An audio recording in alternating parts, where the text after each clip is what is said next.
As the NFL season has reached week 9, we are officially here at the halfway mark of the season. It felt like yesterday the season just started and the Jags have already played 8 games and are 6-2 and quite nicely have their bye in the middle of the season. If you've been watching some of my post-game videos, you already kind of know my general thoughts, but I want to start a tradition on this channel, and it's to do a mid-season grade for every position on the squad.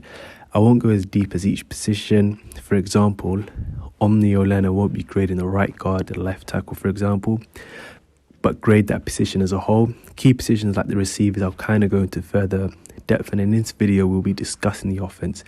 I thought I could cram the offense, the defense, and the special teams grades into one video, but that would be way too long. So what I've decided to do is to split the offense and the defense and special teams into 2 separate videos. The offense in this video and the defense and the special teams in the next video. What's up, everyone? I hope you're all doing well. This is Jag Central. Like I mentioned, it's been pretty crazy. We are already halfway through this season and the Jags can smell the playoffs.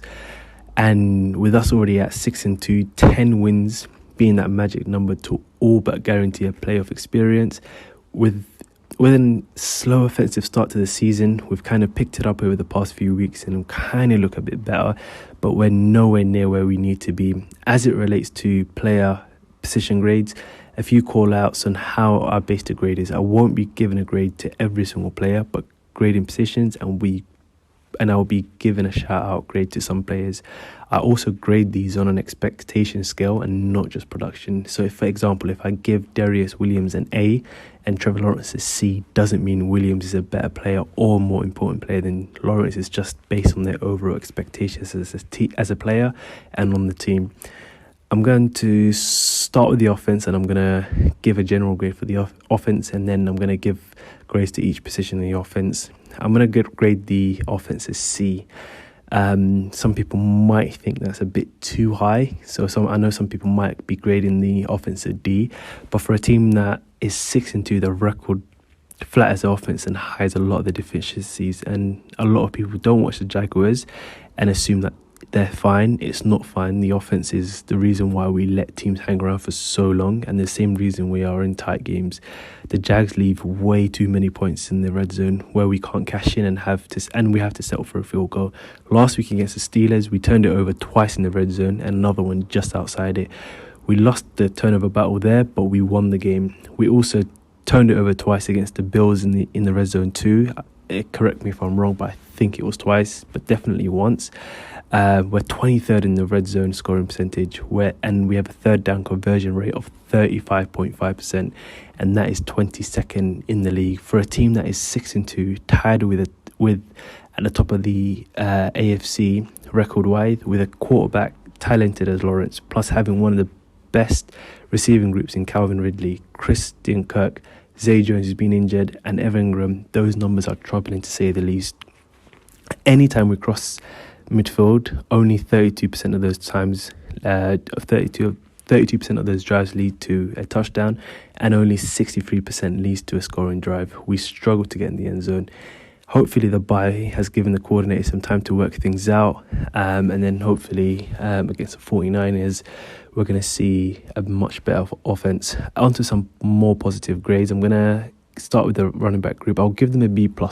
And as I said, I'm basing it based on the position group and not individual players, mainly because Tanks Bigsby hasn't been great and has had 2 fumbles, and he just doesn't see that many touches. And a lot of teams in the league currently have a 2 running back tandem. At the moment, we only have a 1 running back tandem.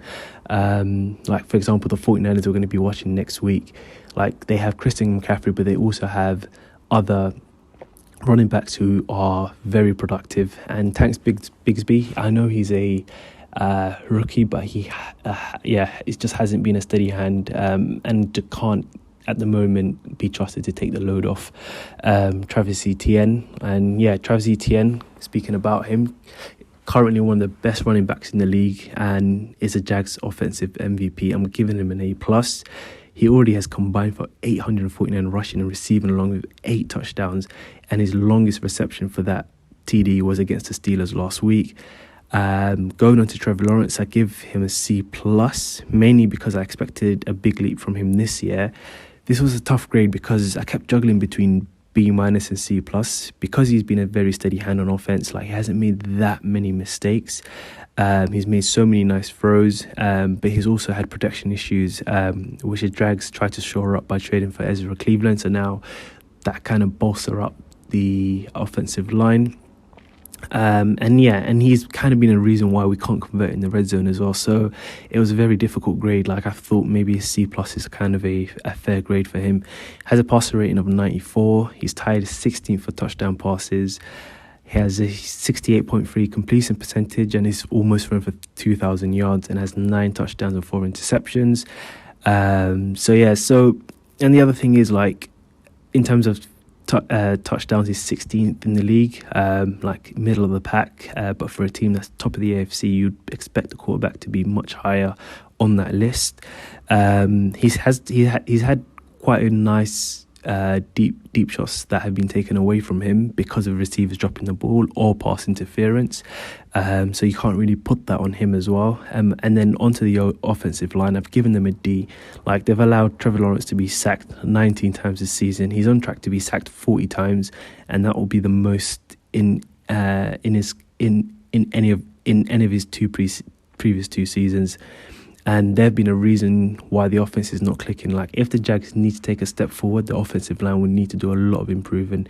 The Jags have plenty of viable options, but if, like, Lawrence is under pressure, has no time to throw, to make big plays, it's difficult to expect any great things from the offense. Surprisingly, they went one game without allowing a sack or a hit on Trevor Lawrence in that Thursday night game against the Saints, a game where Trevor Lawrence was the most vulnerable because he was just coming off a knee injury in a short week as well. And like I said, I was going to give some shout outs to some players. One player that I want to give a shout out to is rookie tackle Anton Harrison. He's been through the ringer, going up against TJ Watt, Chris Jones, the Buffalo Bills Floyd. He's allowed 13 pressures through 8 games, but 9 of those 13 pressures came against those studs. And next week, he and, like, the rest of the Jags line will have their hands full against the 49ers stacked D-line, and that will be a statement game to show some improvement on the offensive line. Onto the receiving core, I'm gonna give them a C. Coming to this season, like, this was being talked about as one of the best receiving cores in the league. The expectations were high, but they failed to rise to expectations. Like, while Kirk, Ridley and Ingram are all on track for 1,000-yard season, it has still been a disappointing showing. Like, starting with Ridley, came into the season as, like, the number one, and had an amazing first half against the Colts. Like, it was just highlight after highlight, and it was just looking like, well, damn, he's like one of the best receivers in the league. But he's just been way too inconsistent. Like, we either get a 100+ yard game from him, or we just get a one catch game from him. Due to Ridley's, like, ability to get open and separate from his defenders, like, the Jags, because of him, have been up there with the teams that draw the most pass interference penalties, which is good. It is not a stat that shows up in the stat sheet or anything, but it helps us get up the field, but at the same time does stop us from getting potential touchdowns as well. Kirk has, like, undoubtedly been, like, the better of the receivers, like, leading the team in yards and touchdowns, and one behind Ingram in targets. And he's also become the main target for third down conversions, because, like, at the beginning of the season, I think we were, like, 30th at one point in third down conversions, and then, like, as the season's progressed, we started to use Kirk for third downs. Ingram, he's been okay this season. Like, I've kind of expected for him to be much better. Like, he's still yet to get a touchdown, and for a quality tight end, and a tight end of his caliber, like, that gets the most targets in the team, and you'd expect him to have, like, multiple touchdowns this season. And a team's ability to convert in the red zone when the spaces is shorter is significantly helped by tight ends. You can see that with Kansas City Chiefs. You can see that with the Buffalo Bills. Even though Stephon Diggs gets a lot of touchdowns in the red zone, Kincaid and how have I forgot his name? But yeah, the other tight end are getting quite a lot of touchdowns in the red zone. I'm gonna give Ridley and Ingram a C, and I'm gonna give Kirk a B minus, because I feel like Kirk has been the much better of of the receivers on the team. Zay Jones, I can't really give him a grade. Like he played the first 2 games, was quite good, to be honest. And if I had to give him a grade, I'd probably give him a B- as well. But he's been injured, so it's kind of a small sample size. And yeah, the offense is just not doing enough to win games. But like, it needs to be much better in the second half of the season for the Jaguars, like to maintain a strong start at 6-2 and to like advance into the postseason. And there's a real chance for the Jaguars to get home field advantage throughout the playoffs. And the Jags offense could be the difference maker in the second half of the season. Thank you guys for watching. I hope you guys enjoyed that, and tune in next week for the grades that I give for the defense and the special teams.